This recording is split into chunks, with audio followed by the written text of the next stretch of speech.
Indian public higher secondary school, Bhairav चौराहा, Titila, Kushinagar. Online class कक्षा 9 विषय हिंदी में आप सभी छात्र छात्राओं का स्वागत है। आज हम हिंदी गद्य के विधाओं के विषय में बतलाएंगे कि हिंदी गद्य की विधा क्या है।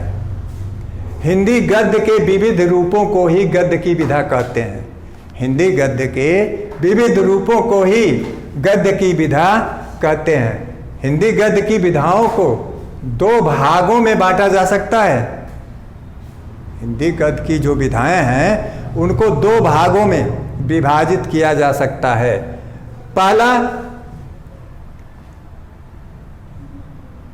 प्रमुख विधाएं और दूसरा गौण।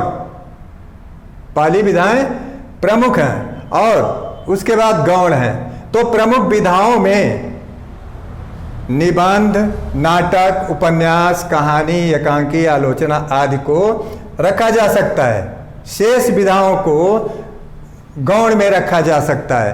अब आप कहेंगे शेष विधाएं क्या हैं? उन विधाओं के विषय में भी आपको आगे बतलाया जाएगा क्रमशः कि जैसे जीवनी हुआ, आत्मकथा हुआ, रेखा चित्र हुआ, संस्मरण हुआ, डायरी हुआ, यात्रा वृत्त हुआ और भी कई विधाएं हैं जिनको गौण विधा में रखा जाता है।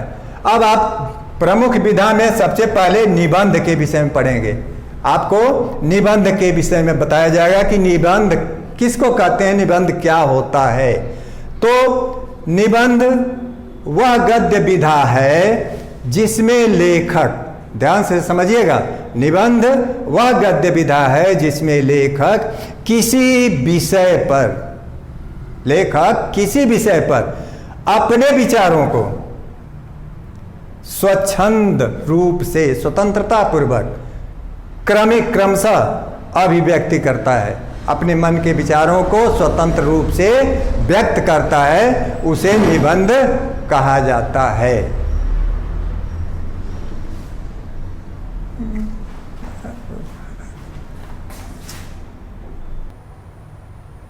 अब हम निबंध के प्रकार के बारे में बतलाते हैं कि निबंध कितने प्रकार का होता है।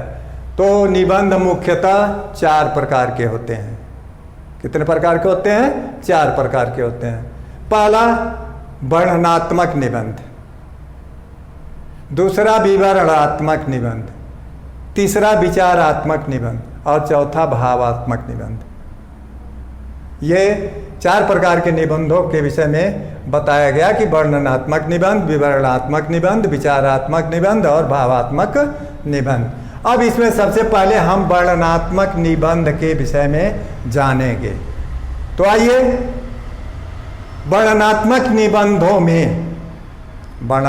निबंधों में किसी वस्तु, स्थान, व्यक्ति आदि का, किसी वस्तु, स्थान, व्यक्ति आदि का आकर्षक, सरस तथा रमणीय रूप में वर्णन किया जाता है।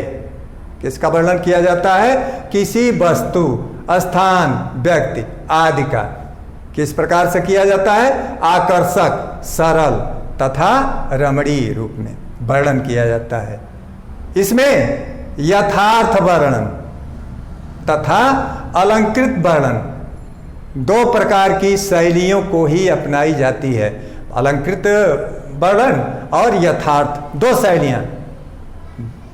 वर्णनात्मक निबंध में 2 शैलियों का ही प्रयोग करके लेखक जो है अपनी रचना करता है। धन्यवाद।